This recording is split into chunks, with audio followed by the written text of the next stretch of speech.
Me gustaría que me acompañarais al Salmo 105. Vamos a leer versículos del 1 hasta el 22. No vamos a leer todo el capítulo. Salmo 105. Y es un salmo que explica y da pie o invita a la alabanza al pueblo de Israel por la obra que Dios ha hecho en ellos, en el pueblo. Salmo 105, leemos: Alabad a Jehová, invocad su nombre, dad a conocer sus obras en los pueblos, cantadle salmos, hablad de todas sus maravillas, gloriaos en su santo nombre, alégrese el corazón de los que buscan a Jehová. Buscad a Jehová y su poder, buscad siempre su rostro, acordaos de las maravillas que él ha hecho, de sus prodigios y de los juicios de su boca. Oh vosotros, descendencia de Abraham su siervo, hijos de Jacob sus escogidos. Él es Jehová nuestro Dios, en toda la tierra están sus juicios, se acordó para siempre de su pacto, de la palabra que mandó para 1000 generaciones, la cual concertó con Abraham y de su juramento a Isaac, la estableció a Jacob por decreto, a Israel por pacto sempiterno, diciendo: a ti te daré la tierra de Canaán, como porción de vuestra heredad, cuando ellos eran pocos en número y forasteros en ella, y andaban de nación en nación, de un reino a otro pueblo, no consintió que nadie los agraviase, y por causa de ellos castigó a los reyes. No toquéis, dijo, a mis ungidos, ni hagáis mal a mis profetas. Trajo hambre sobre la tierra, y quebrantó todo sustento de pan, y envió un varón delante de ellos, a José, que fue vendido por siervo, y afligieron sus pies con grillos. En cárcel fue puesta su persona, hasta la hora que se cumplió su palabra. El dicho de Jehová le probó, y envió el rey y le soltó, el señor de los pueblos, y le dejó ir libre.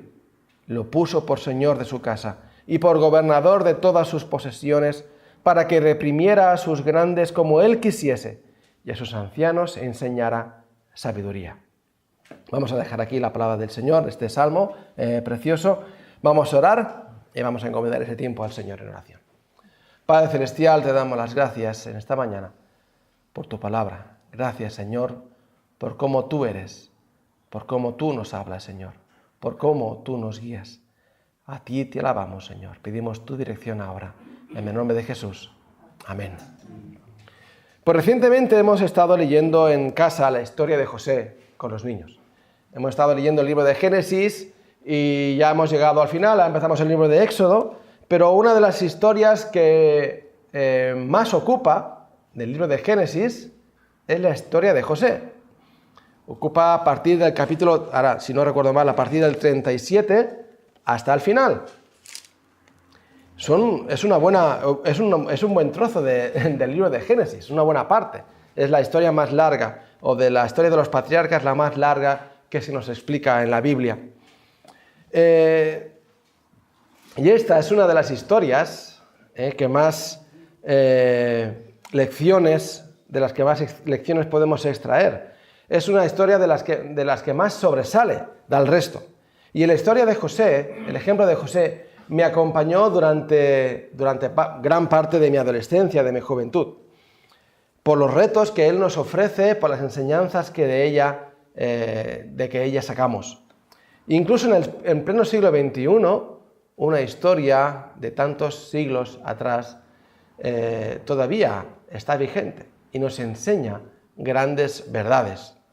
Aunque vivimos en esta época tan tecnológica y de tantos avances científicos, en la cual todo se trae a tela de juicio, todo se vuelve a interpretar o todo se vuelve a analizar bajo nuevas filosofías y bajo nuevos pensamientos.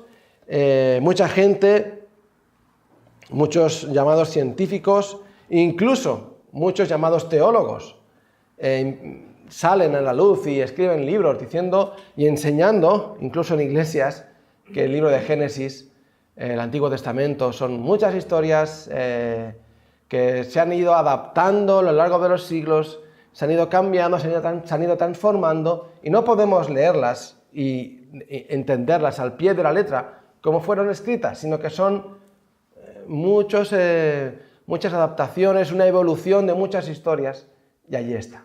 Y que incluso leemos, que muchas de ellas se encuentran en otras mitologías, de otras religiones y de otras culturas,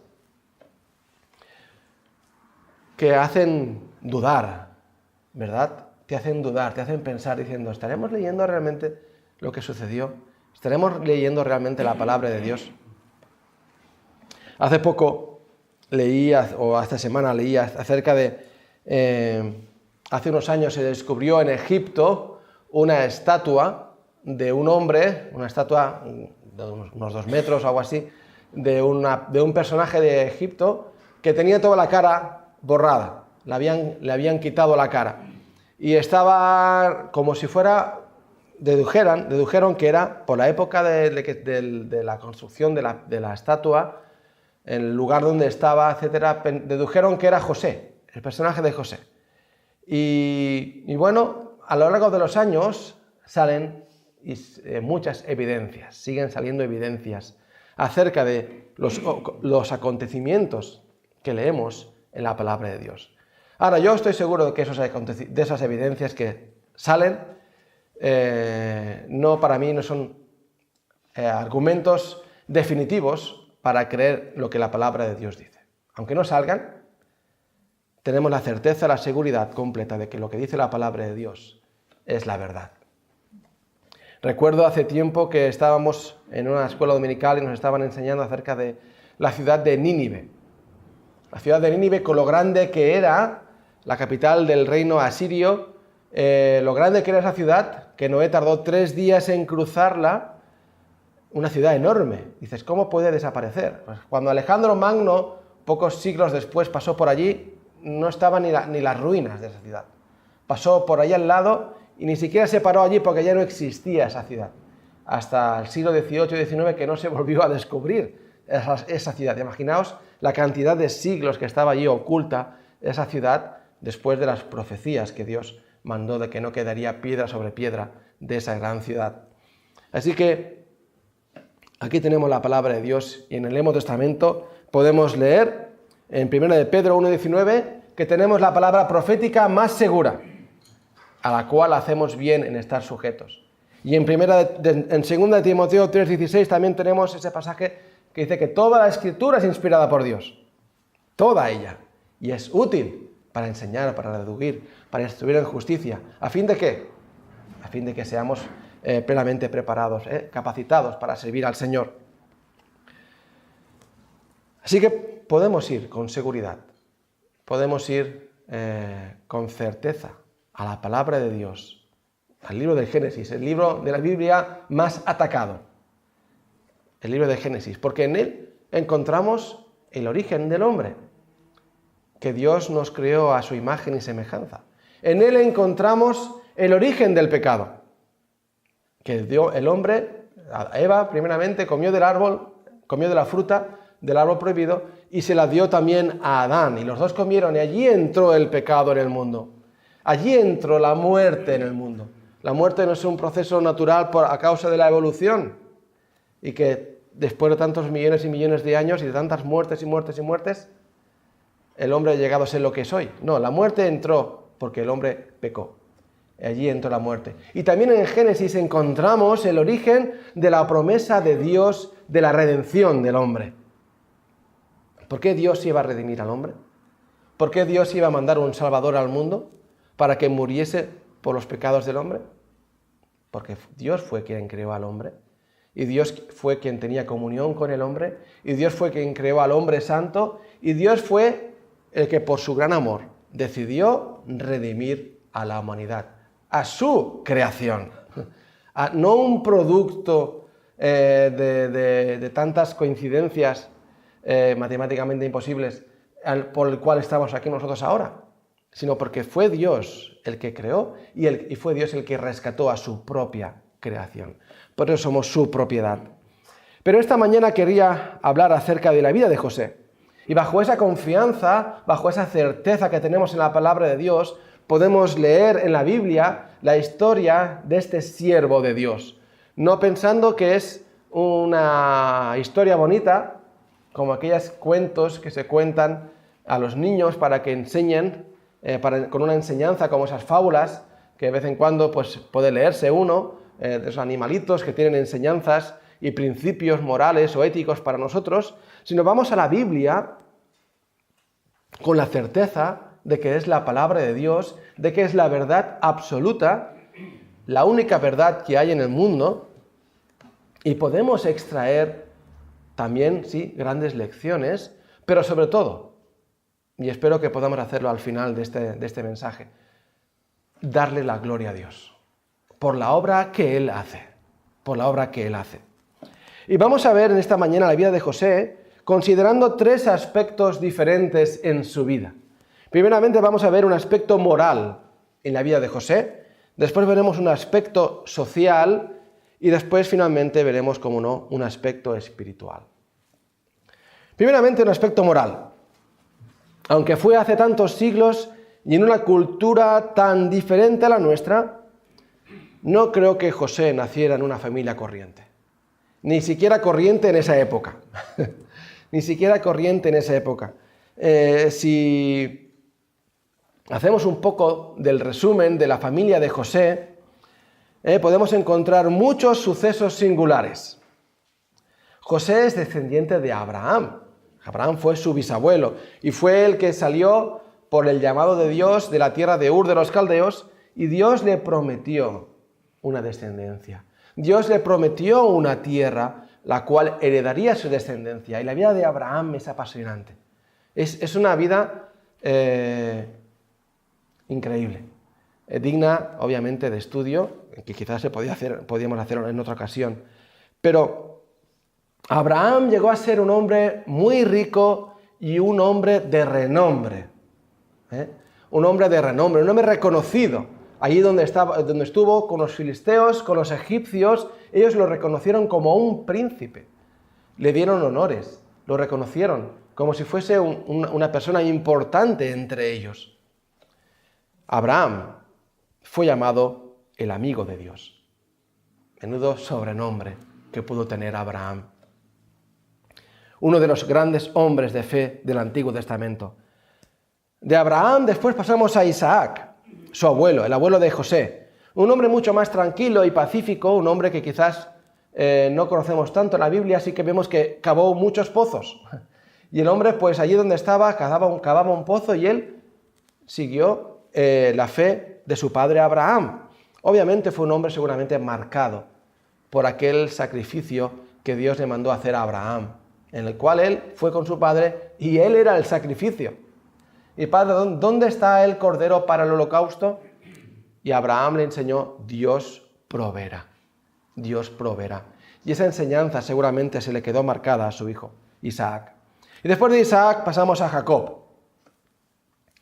Jacob y Esaú eran hermanos. Jacob fue el que quiso heredar la bendición quiso heredar la herencia espiritual de la familia. Era una familia con una marcada herencia espiritual y Jacob quería esa herencia. Por ese motivo, Jacob engañó o le pidió a su hermano Esaú primeramente la primogenitura, esa herencia espiritual de la familia. Y Esaú se la menospreció y se la vendió por ese plato de lentejas. Y después fue Jacob mismo el que engañó a su propio padre para heredar la bendición. Por tal motivo tuvo que huir a tierra de su madre. Y allí Jacob pues pasó sus peripecias, 14 años trabajando por Raquel. A los 7 años su suegro le engañó y le dio a su hermana mayor, a Lea. Y después 7 años más para conseguir todo el ganado y después tuvo que huir. Pasó una vida muy movida Jacob, el padre de José. Imaginaos crecer en una familia en la cual tienes tu padre, hay 2 mujeres que conviven con tu padre como sus esposas, Lea y Raquel, las cuales están enfrentadas, aunque son hermanas, porque una le da hijos y la otra no le da hijos, pero es la mujer amada, la cual Jacob trabajó por ella. Después también hay 2 concubinas. Y imaginaos que lío, qué jaleo hay en medio, que si soy el hijo de la favorita, que si mi madre es mejor que la tuya, qué desastre, qué desorden tan grande. No es de extrañar, los problemas que le trajeron los hijos de Jacob a su padre, Simeón y Leví, matando a la ciudad de Siquem, porque el príncipe de la ciudad se había acostado con su hermana. O la vileza de Rubén, que se acostó con la concubina de su padre. Pasajes y hechos que leemos en la Biblia que decimos, madre mía, qué desastre, qué desastre. Pero Dios usó a Jacob. Y vemos allí a Jacob como parte del origen de la nación de Israel. Y cuando Dios se manifiesta a su pueblo, cuando Dios se manifiesta a Moisés años más tarde, se manifiesta como yo soy el Dios de Abraham, de Isaac y de Jacob también. Y Dios se manifiesta a través de sus nombres. Y usa sus nombres. Yo soy su Dios. Yo soy su Dios. Y vemos que José nace en medio de esta familia. Fue el 11º hijo de Jacob. Así que imaginaos todos los hermanos que tenía por delante, 10 hermanos mayores que habían nacido en ese ambiente, en esas circunstancias. Jacob, que quizás no les había prestado la atención suficiente, estaría más centrado en su riqueza, en almacenar y en tener todo ese ganado, todas esas posesiones que tenía. Y seguramente Jacob quería que en José descansara la promesa de Dios, de traer bendición a la humanidad. Y allí José nació en esa familia, como hemos dicho, y nació con un montón de privilegios que sus hermanos no habían tenido. Yo no puedo explicar bien cómo es que José salió como salió, después de haber nacido en medio de una familia como la que tenía. Pero José era muy diferente al resto. No solamente porque era hijo de la mujer amada de su esposo, de Jacob, sino que la moralidad, el carácter de José destacaba por encima de ellos, encima de sus hermanos. Y enseguida vemos a José contando a sus padres todas las maldades que sus hijos hacían. Y su padre honrando a José. Vemos que en el capítulo 37, al principio de la historia de José, José con 17 años, dice, amaba a Israel, a José, más que a todos sus hijos, porque lo había tenido en su vejez, y le hizo una túnica de diversos colores. Y esta túnica de diversos colores era una túnica que mostraba o que denotaba una honra, un privilegio. Y por lo que he leído en aquella época, las túnicas que llevaban las personas, los hombres, eran túnicas que eran parecidos a un poncho, un trozo de tela rectangular con un agujero en medio donde pasaba la cabeza. Entonces te abrochabas en medio, en la cintura, pues con un cordón o con otra tela y te hacías ahí un cinturón y esa era tu túnica. Estaba suelto por los laterales. Pero esta túnica también se podría traducir como que tenía mangas. Para nosotros eso es habitual, las mangas. ¿Cómo vamos a ponernos a no ser que hagamos la obra de Navidad, toda la ropa que tengamos es con mangas? Pues la de José era una túnica con mangas. Son mangas anchas, mangas diferentes que las que llevamos ahora, pero eso denotaba una honra, un privilegio, que alguien le tenía en preferencia. Esa era la ropa que llevaban los príncipes, con mangas. Así que todavía más sus hermanos le tuvieron envidia.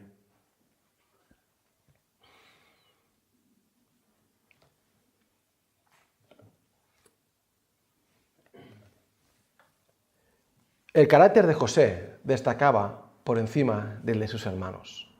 Su carácter, su moralidad. Vemos en Mateo 6:2, hablando de dar limosnas, que todas las acciones tienen su recompensa. Todas las acciones tienen su recompensa. Y aquí José recibe este regalo de parte de su padre.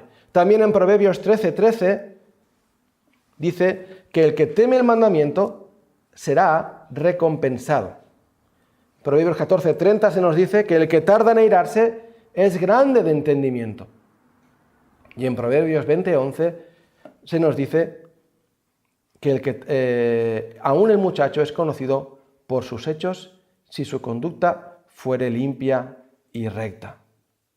¿Y cuántos otros versículos, pasajes en la Biblia encontramos acerca del buen resultado o del beneficio de tener una moral correcta, un comportamiento correcto?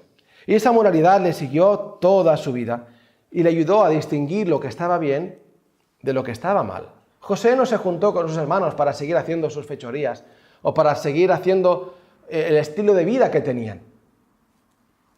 Lo contrario, José se mantuvo a distancia de ellos y o recibió alguna enseñanza, supongo que recibió alguna enseñanza de su padre acerca de ello, pero José decidió honrar a Dios y tener una moralidad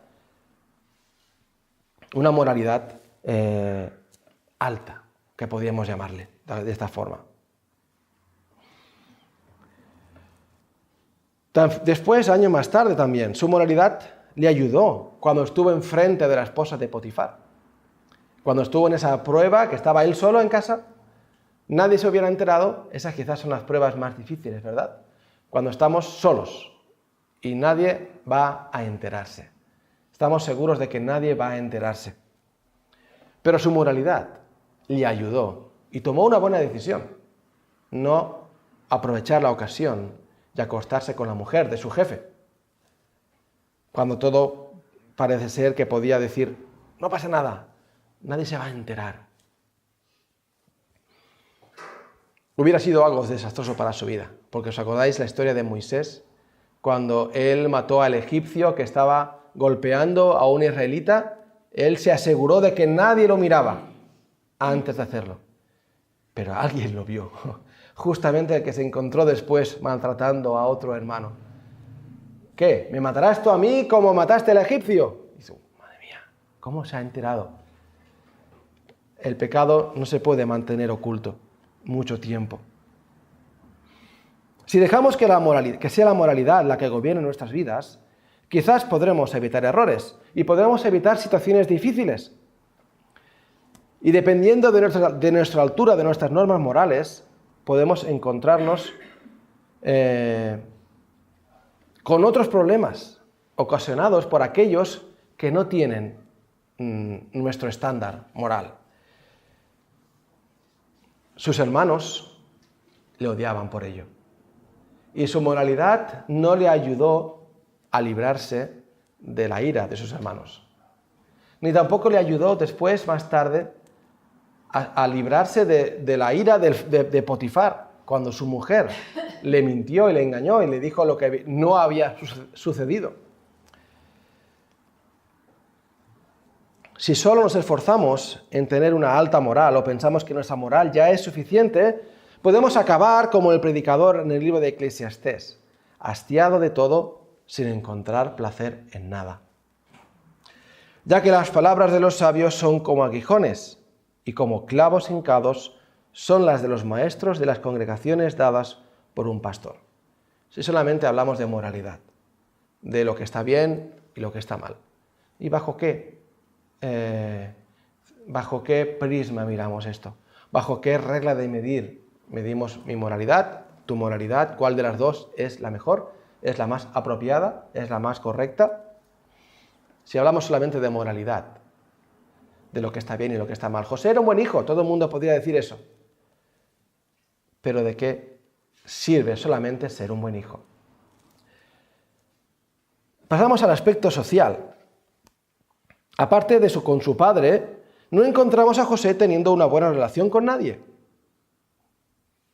Si os dais cuenta de eso, su buena moralidad le causó enemigos, sus 10 hermanos mayores. Y posiblemente también las madres de ellos. Este niño mimado de su padre, hasta que fue comprado por Potifar. Y quizás José, como cada uno de nosotros, como creyentes, vamos creciendo, vamos madurando. Y la iglesia, el cuerpo de Cristo, la iglesia local donde nos congregamos, forma parte o nos ayuda a madurar como creyentes. Cuando entramos en la iglesia, por las puertas de la iglesia, no somos creyentes ya maduros y perfectos que no necesitamos aprender nada, si no, no entraríamos por esa puerta. Entramos por estas puertas con la necesidad apremiante de seguir aprendiendo. Los pastores, los maestros, los diáconos, los ancianos, los que solamente están aquí en la iglesia, todos y cada uno de nosotros necesitamos seguir madurando. Si hay alguno que ha llegado ya a la madurez máxima, pues creo que se está autoengañando. Porque todos necesitamos y seguimos aprendiendo. Y seguramente José siguió aprendiendo toda su vida. Y vemos aquí después, José fue comprado por Potifar, fue vendido por sus hermanos, y Potifar lo compra. Menuda ganga que encontró ese día en el mercado de esclavos. Nos sorprende la actitud de José en todo este trance. Traicionado, separado de su padre, el único que lo amaba, que lo cuidaba, que lo mimaba, y llega a un país extranjero, y allí no llega como un invitado, no llega como una persona bienvenida, sino que llega en el trabajo más bajo de todos, como esclavo. Y decía Miguel esta mañana, nosotros tenemos la palabra de Dios, la tenemos completa. Veíamos esos hombres, esos discípulos que estaban en el camino volviendo, y Jesús les empezó a contar de él mismo a través de las escrituras del Antiguo Testamento. Pero es que José no tenía ni eso siquiera. Él no podía haber leído en Proverbios 22-29, ¿has visto hombre solícito en su trabajo? Delante de los reyes estará. No estará delante de los de baja condición. Aún faltaban 1000 años para que Salomón recopilase esa sabiduría en el libro de Proverbios o la escribiera él mismo. 1000 años faltaban todavía. Pero José decidió, de alguna forma lo decidió en su corazón, vamos a servir. Yo ahora estoy aquí en esta condición, vamos a servir a Dios. Y aquí tenemos el aspecto social de José. Cómo empezó a trabajar y cómo empezó a esforzarse en la casa de Potifar. Como recién venido, Potifar no lo puso a dirigir su casa. Muy bien, te veo un muchacho majo, atractivo, bien preparado, un muchacho culto. Ven para acá, que te voy a poner arriba de todo a dirigir mi casa. No. José empezaría en los trabajos más humildes, en los más bajos. Y allí donde José estaba, leemos en la palabra del Señor, que Jehová estaba con José y bendecía todo lo que él hacía. Si José estaba limpiando los establos o las cuadras, eran las mejores cuadras de todo Egipto. Si José estaba limpiando el suelo de la casa, si José estaba barriendo, si estaba limpiando lo que tuvieran por allí, era lo mejor, lo más limpio de todo Egipto. Nunca se había visto esa casa de esa forma. Y curioso, cómo José estaba trabajando allí, cómo José se estaba esforzando y teniendo esa relación, poco a poco, de más confianza con su amo. Y una buena relación, seguro, con el resto de esclavos que tenía Potifar en la casa. Obviamente, si José hubiera sido un muchacho problemático, un muchacho que siempre trabaja bien, pero no veas los problemas que tienen todos con él. Porque tiene un carácter tan agrio, tan áspero, es tan exigente, es tan... se me está echando la bulla a los demás, porque no trabajan como él. Vamos a dejar que... Pero José, todo lo que tocaba, Dios lo bendecía. Y José se labró un futuro en esa casa. José se esforzó y trabajó y sudó por por su dueño, por su amo.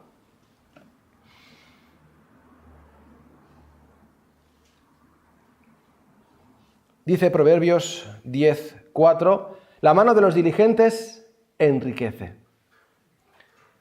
¿Cuántos no hemos empezado con más posibilidades, pero no hemos llegado tan lejos como José? José empezando desde el sitio más bajo de todos y llegó después donde llegó.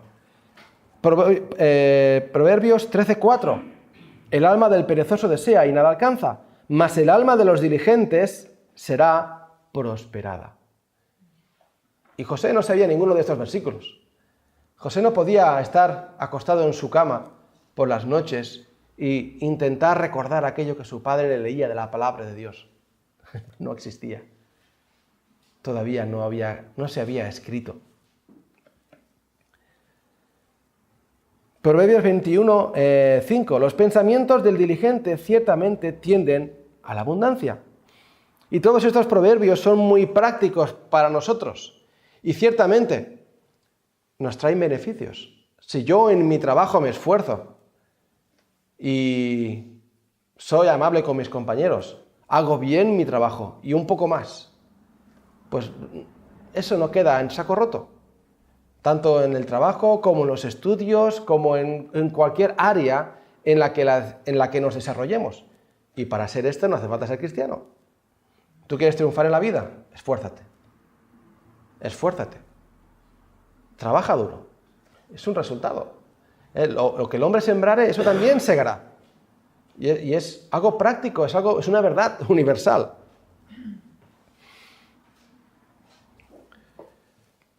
Pero José puso un límite a su relación con los demás. No tocó la esposa de Potifar. Allí no puedo entrar yo.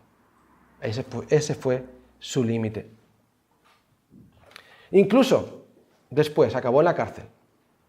Su habilidad social no le libró de la consecuencia de negarse a ir con la mujer de Potifar. Incluso allí, José después empezó otra vez de nuevo y fue prosperado.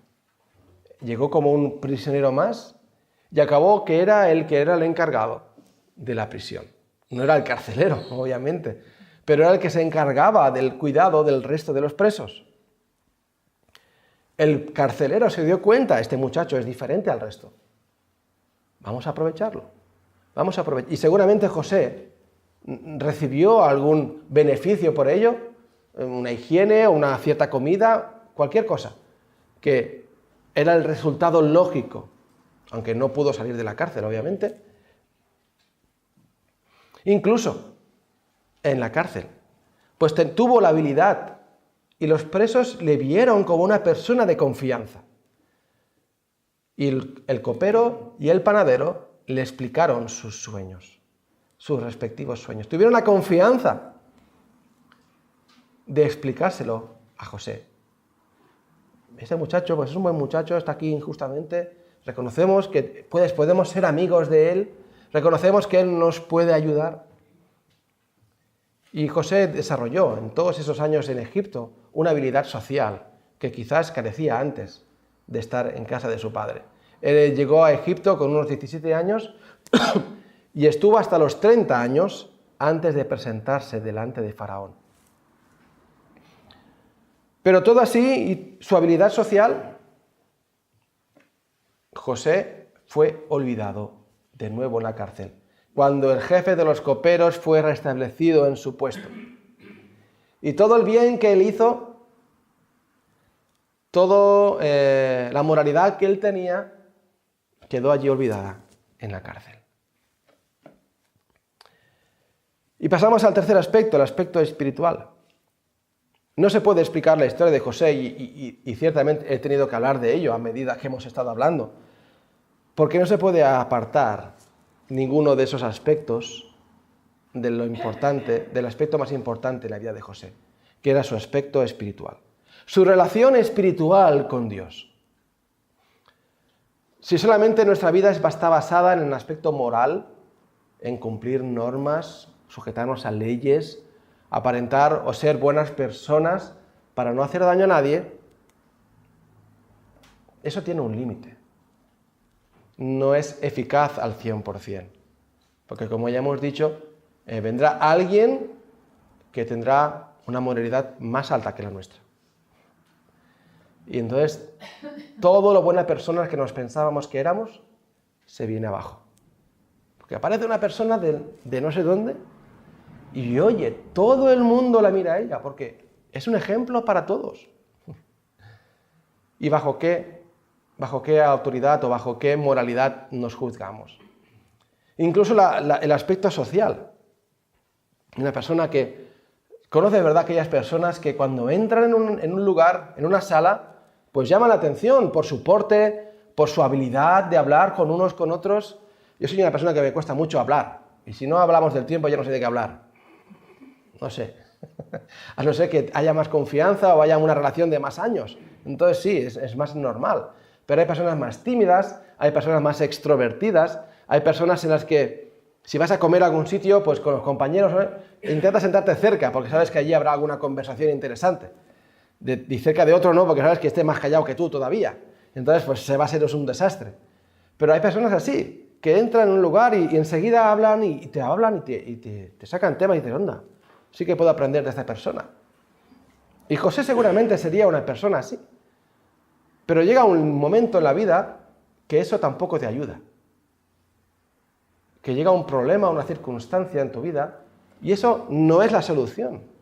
No puedes depender toda tu esencia, toda tu vida, todo tu carácter de esa característica tuya, de esa cualidad, de tu moral, de tu don de gentes, porque vendrán pruebas y circunstancias a tu vida, a mi vida, que se necesita algo más, algo diferente. Y José tenía una relación con Dios especial.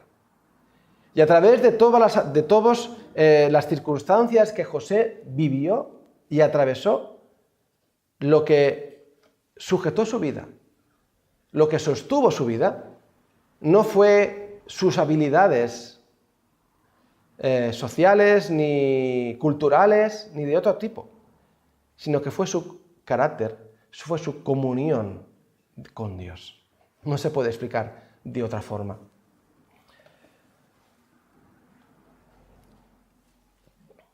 ¿Cómo pudo José llegar a tener esa comunión con Dios? Después de haber nacido en la familia que tenía cada uno de sus hermanos mayores, cada cual era peor. Pero José, por la gracia de Dios, y aquí es cuando empezamos a darle la gloria a Dios, cuando leemos la vida de José. Por la gracia de Dios, José se sostuvo, José se sujetó a la voluntad de Dios. Vendido por sus hermanos, traicionado por ellos. Yo no sé qué reacción tendría yo en ese mercado de esclavos. O cuando me compraran después a mí, después de lo que me había pasado. Me hundiría en una depresión, me rebelaría contra mi amo, intentaría escaparme, intentaría huir del lugar donde estaba. No me daría la gana de trabajar, porque tú no sabes quién soy yo, quién es mi padre, lo rico que es. Pero José se sujetó a las circunstancias. Nosotros podemos ir a leer en 1 de Pedro 4:19, de modo que los que padecen según la voluntad de Dios encomienden sus almas al fiel Creador y hagan el bien. José no podía leer estos pasajes, pero él los vivía. Él se sujetó a la voluntad de Dios y no tomó lo que sus hermanos le hicieron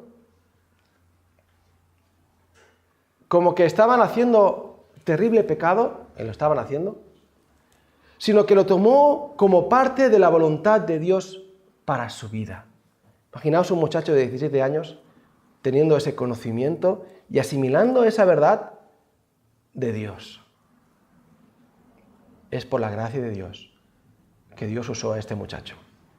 Quizás era un muchacho superdotado, no lo sé, pero era una persona que tuvo la capacidad, y Dios le dio esa capacidad, por supuesto, de darle ese conocimiento, de darle esa virtud ese don de poder de saber, Dios está en control de todo. Y como hemos leído en el Salmo 105, el Salmo 105, sí, fue escrito mucho tiempo después, eso sí que es cierto, pero el Salmo 105 leemos el versículo 17, envió un varón delante de ellos. ¿Quién fue el que envió un varón delante de ellos? Dios. Dios fue el que envió un varón delante de ellos. Y no es que lo leemos aquí y de aquí lo aprendemos. Fue José mismo el que lo dice. El capítulo 45, versículo 5, dice, ahora pues no os entristezcáis, ni os pese de haberme vendido acá, porque para preservación de vida me envió Dios delante de vosotros. Obviamente José no sabía lo que iba a acontecer cuando llegó a Egipto, y él ya sabía lo que iba a pasar en el futuro. Sí que había tenido esos sueños, ¿verdad? De esas estrellas que se inclinaban delante de él, de esos manojos que se inclinaban delante de él. Y ahí quedó ese sueño. ¿Cómo va a suceder eso? Pero José, después les dice a sus hermanos, fue Dios el que me envió delante de vosotros. El que me envió delante de vosotros. Y José, sabemos que José tuvo esa relación con Dios desde el principio. Porque José tuvo presente en su vida lo que era pecado y lo que no, y él se sujetó a lo que era la voluntad de Dios. Cuando la mujer de Potifar le propuso ese pecado, la respuesta de José en el versículo 9 del capítulo 39 es: no hay otro mayor que yo en esta casa, y ninguna cosa me ha reservado sino a ti, por cuanto tú eres su mujer. ¿Cómo pues haría yo este grande mal y pecaría contra Dios? José tiene a Dios presente en su vida siempre. Y todas sus decisiones, tanto morales como sociales, están basadas en la voluntad de Dios. Y esa es su regla de medir. Esa es su regla de medir. No es el vecino, no es otra persona que él conoce, que le ha enseñado tantas verdades, sino que Dios es su vara de medir. Cuando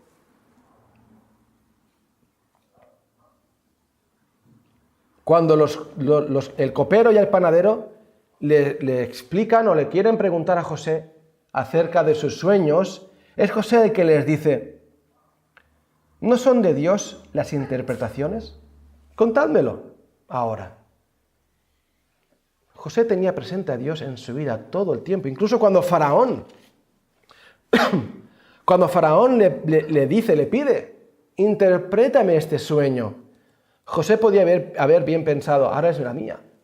Ahora me voy a presentar delante de Faraón y como tengo este don de parte de Dios, bueno, yo no le voy a decir de momento que es Dios el que me lo dice, el que me da este don, esta posibilidad de interpretar sus sueños, me lo voy a callar. Pero José, capítulo 41, versículo 6, no, versículo 6 no es, 16, perdón. En el 15, Faraón le dice a José: yo he tenido un sueño y no hay quien lo interprete, mas he oído decir de ti que oyes sueños para interpretarlos. Bueno, voy a obviar esa verdad de que es Dios y le voy a decir que sí, que es cierto. No le voy a engañar, no le voy a decir esta verdad a Faraón.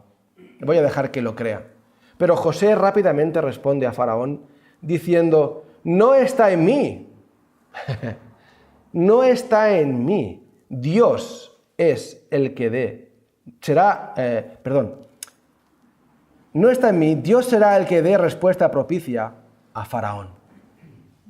Nuevamente, José responde: es Dios el que da la respuesta. No soy yo. Es Dios, el Dios a quien sirvo. Nuevamente estas palabras pues me hacen pensar en Daniel. Cuando el rey, no me acuerdo cuál era, el rey persa va a buscarlo a Darío, el rey Darío, va a buscarlo al foso de los leones. Ese rey, ese Dios tuyo a quien tú sirves, te ha podido salvar. Daniel es otras personas, otro de mis personajes favoritos, en el cual, a través... ¿Cuántos cultos fue José en su vida? ¿A cuántas reuniones podía haber ido José en su vida desde que llegó a Egipto? 13 años estuvo José sin, digamos, poder haberse reunido con otra persona con las mismas inquietudes espirituales en Egipto. 13 años. Si yo estuviera 13 años sin ir a la iglesia, sin poder congregarme, no sé dónde acabaría. No sé dónde acabaría. Pero José se mantuvo firme en el Señor, solo que estaba. Aún no se había escrito Romanos 8:28, ese pasaje en el que tanto nos refugiamos, ¿verdad? A los que a Dios aman, todas las cosas les ayudan a bien. Pero José lo estaba viviendo allí en medio. Por eso esos hombres, estos nombres aparecen en Hebreos 11 como estos héroes de la fe. No se pueden llamar de otra forma, porque ellos vivieron por fe. Nuestra fe, nos dice el Señor que bienaventurado aquel que creyó sin ver. Lo dije después cuando Tomás estuvo allí, cuando Él se le apareció. Bienaventurados aquellos que creyeron sin ver. Nosotros ciertamente somos bienaventurados porque hemos creído en el Señor Jesucristo sin verlo, sin poner nuestras manos en sus heridas y poner nuestra mano en su costado, en la herida que le hicieron. Y hemos creído, pero en cierta forma nuestra fe está un poco diezmada respecto a la fe que tuvieron Abraham, Jacob, Isaac, José y todos estos hombres de Dios, que vivieron sus vidas en fe, cuando la revelación de Dios aún no había sido ni empezada. La revelación como mínimo escrita. Obviamente habría una revelación oral. Habría una revelación oral porque había un conocimiento de Dios.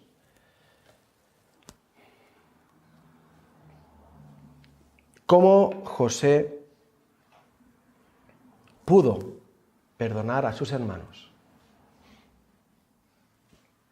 el mal tan grande que le habían hecho, si no habitaba en él el amor de Dios?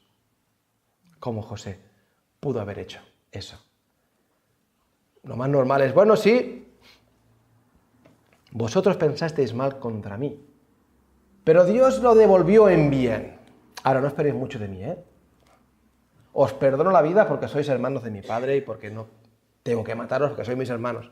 Pero vosotros allá y yo acá. ¿Cómo José los trata cuando ellos vienen a él? ¿Cómo después se manifiesta a ellos? Y su lloro era tan grande, dice, que se escuchaba en casa de Faraón. Cuando José se dio a conocer a sus hermanos. Qué momento tan increíble, tan hermoso, aquel en que José se descubre y ya no puede aguantar más la emoción y se da a conocer a sus hermanos y los abraza. No temáis, no temáis. Dios ha convertido en mal vuestro bien y Dios me envió delante de vosotros para salvaros la vida. Qué palabras tan hermosas, qué perdón tan profundo que había en el corazón de José. ¿Cómo podía ser eso de otra forma? Sino que el amor de Dios estaba libremente en la vida, en el corazón de José.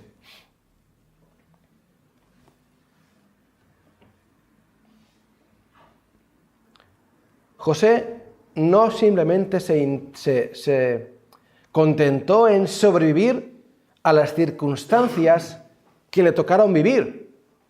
No fue simplemente eso, que se conformó, bueno, esto es lo que da, lo que tengo, pues es lo que hay, vamos a intentar sobrevivir de la mejor forma posible.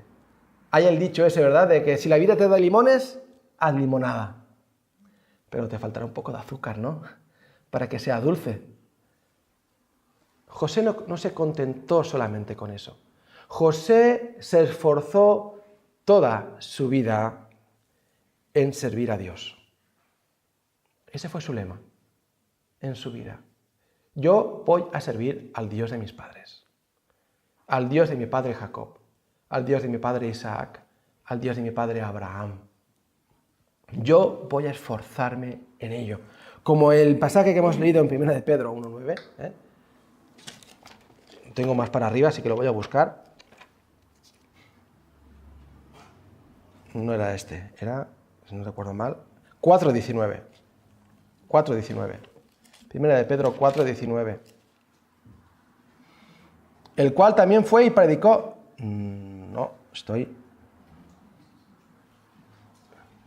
Lo tenía aquí apuntado, pero mal escrito. Lo tengo aquí escrito. De modo que los que padecen según la voluntad de Dios encomienden sus almas al fiel Creador y hagan el bien.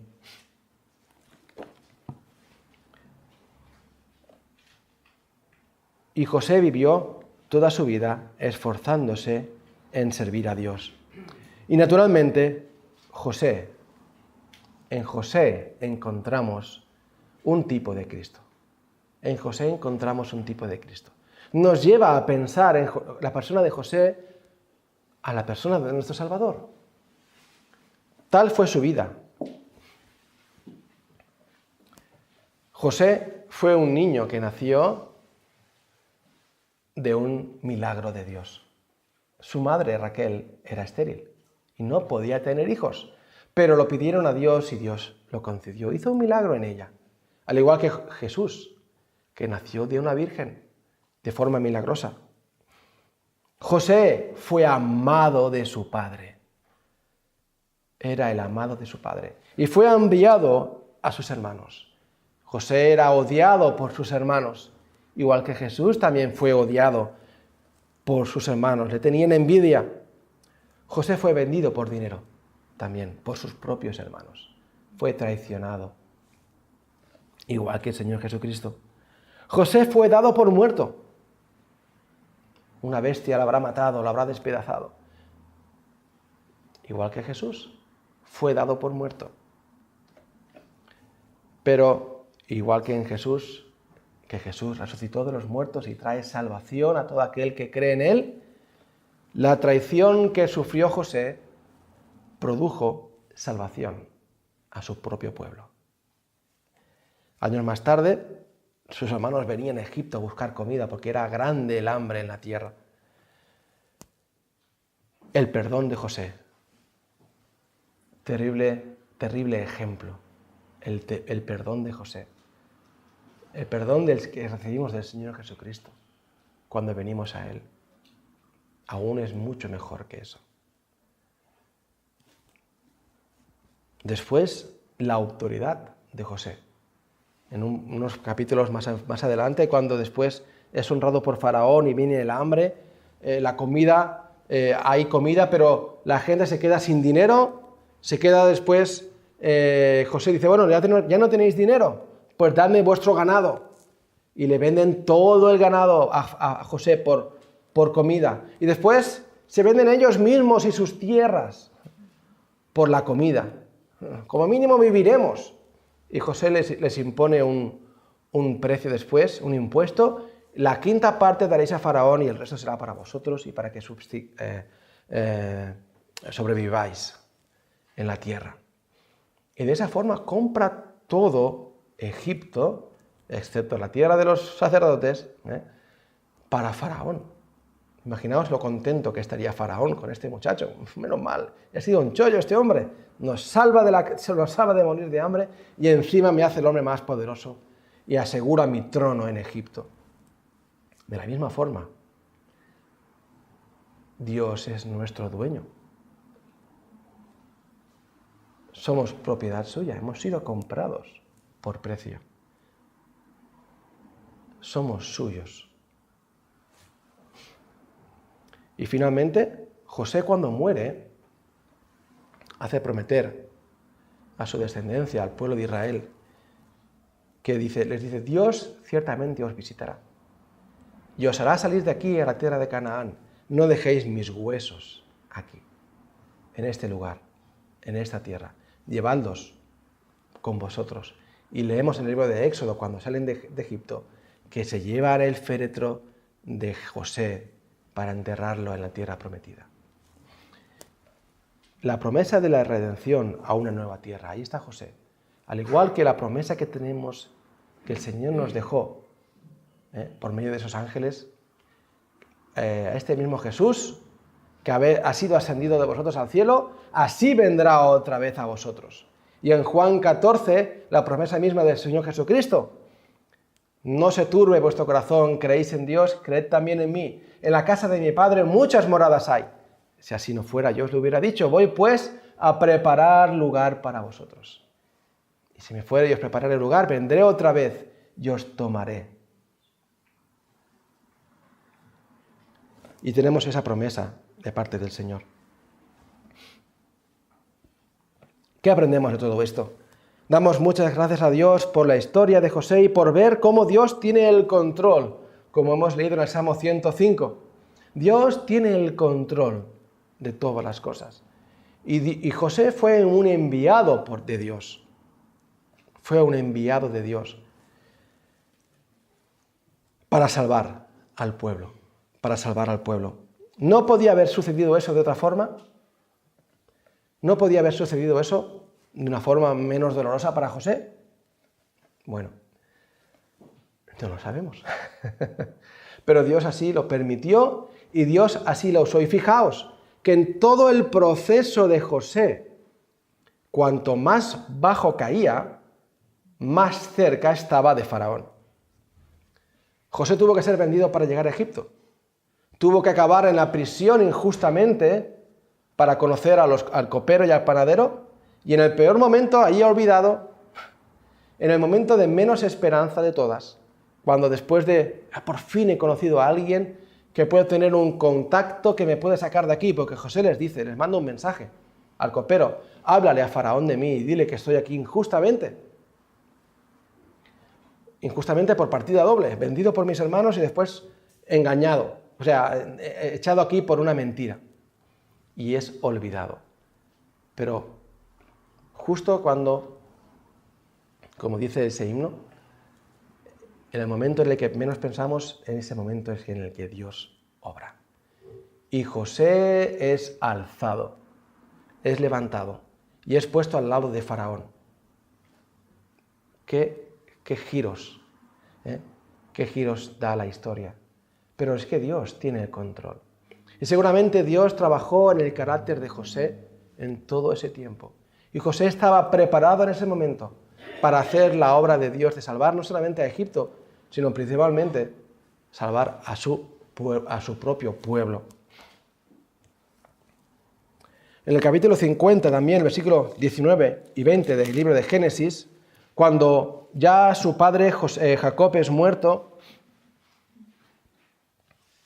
dicen los hermanos: bueno, José ha aguantado hasta ahora porque nuestro padre vivía. Su padre vivió 17 años más en Egipto.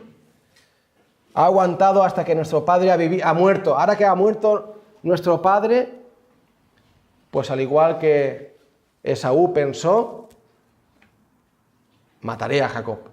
Pues ahora que nuestro padre Jacob ha muerto, se vengará de nosotros.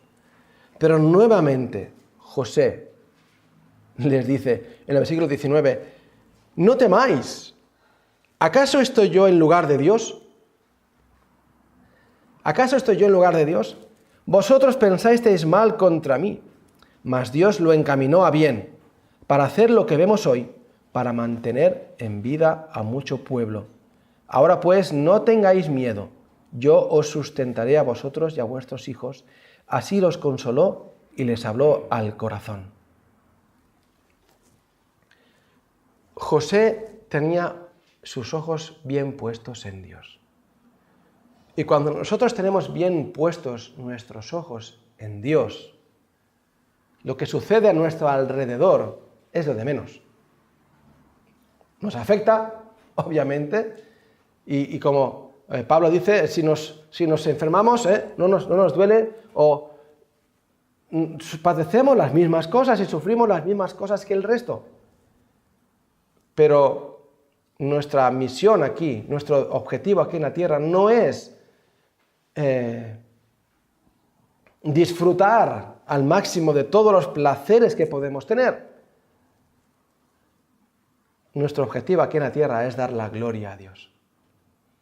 Eso es el máximo objetivo. El privilegio más alto de un creyente es que Dios se glorifique en nuestras vidas. Y José había tenido ese objetivo siempre en su vida, servir a Dios.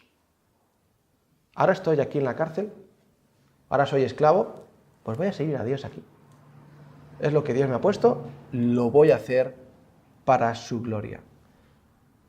Como leemos en Colosenses, si no recuerdo mal, y todo lo que hagáis, hacedlo para la gloria de Dios. Si pues coméis o bebéis o hacéis alguna otra cosa, hacedlo todo para la gloria de Dios. Y ese fue el espíritu de José en toda su vida.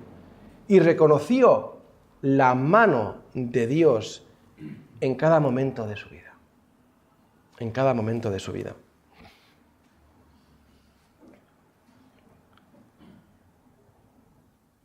En Romanos capítulo 5. Tengo 3 pasajes para finalizar. Romanos capítulo 5.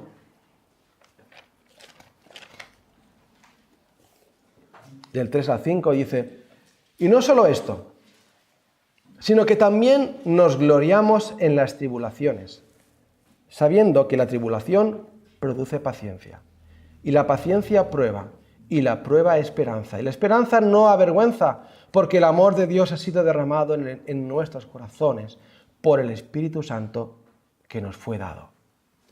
Y José no podía leer este pasaje. No podía, antes de irse a dormir, recordar este pasaje y decir, Señor, ayúdame a recordar y a vivir tu palabra. José la vivía cada día, sin conocer estos versículos.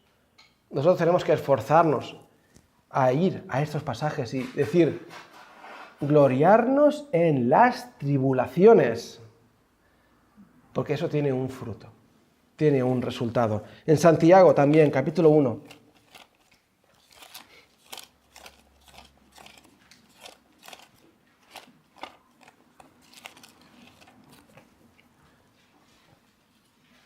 Versículo 2 al 4. Hermanos míos, tened por sumo gozo cuando os halléis en diversas pruebas, sabiendo que la prueba de vuestra fe produce paciencia, mas tenga la paciencia su obra completa, para que seáis perfectos y cabales sin que os falte cosa alguna. Y José fue paciente. 13 años fue paciente. ¿Os acordáis de Abraham también cuando recibió la promesa que tendría un hijo? Y pasaron muchos años, hasta que a los 100 años tuvo a Isaac. Tuvo que aprender paciencia. Y Dios quiere que también aprendamos esa paciencia, porque esa paciencia tiene un fruto en nosotros. Y finalmente en Hebreos 10, 36.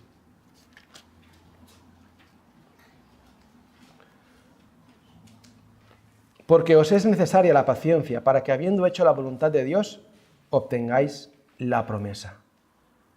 Porque aún un poquito, y el que ha de venir vendrá, y no tardará.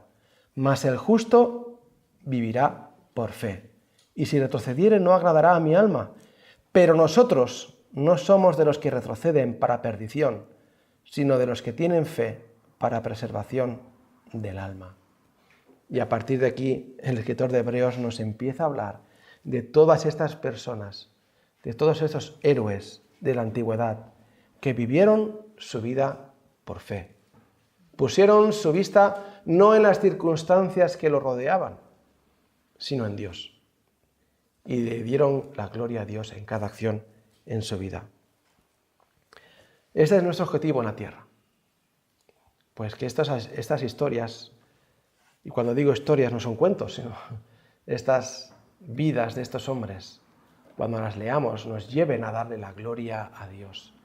Señor, ayúdame también a mí a vivir por fe. No mirando lo que hay en nuestro alrededor, sino mirándote a ti. Puestos los ojos en Jesús. Capítulo 12, después de Hebreos 11, puestos los ojos en Jesús, el autor y consumador de la fe. Padre Celestial, te damos las gracias por tu palabra. Gracias, Señor, por tu autoridad, porque no hay nada, Señor, que escape a tu voluntad. Señor, gracias por tu palabra, gracias por todo lo que tú nos hablas y nos enseñas. Bendícenos, Señor. Acompáñanos, Padre. Ayúdanos en nuestras vidas, en nuestras debilidades, Señor. Padre Celestial, si hay aquí alguien que aún no te conoce, Señor, pues ayúdale a entender la necesidad que tiene de un Salvador, de poner su fe en el Señor Jesucristo.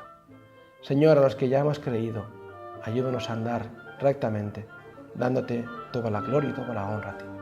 En el nombre de Jesús. Amén.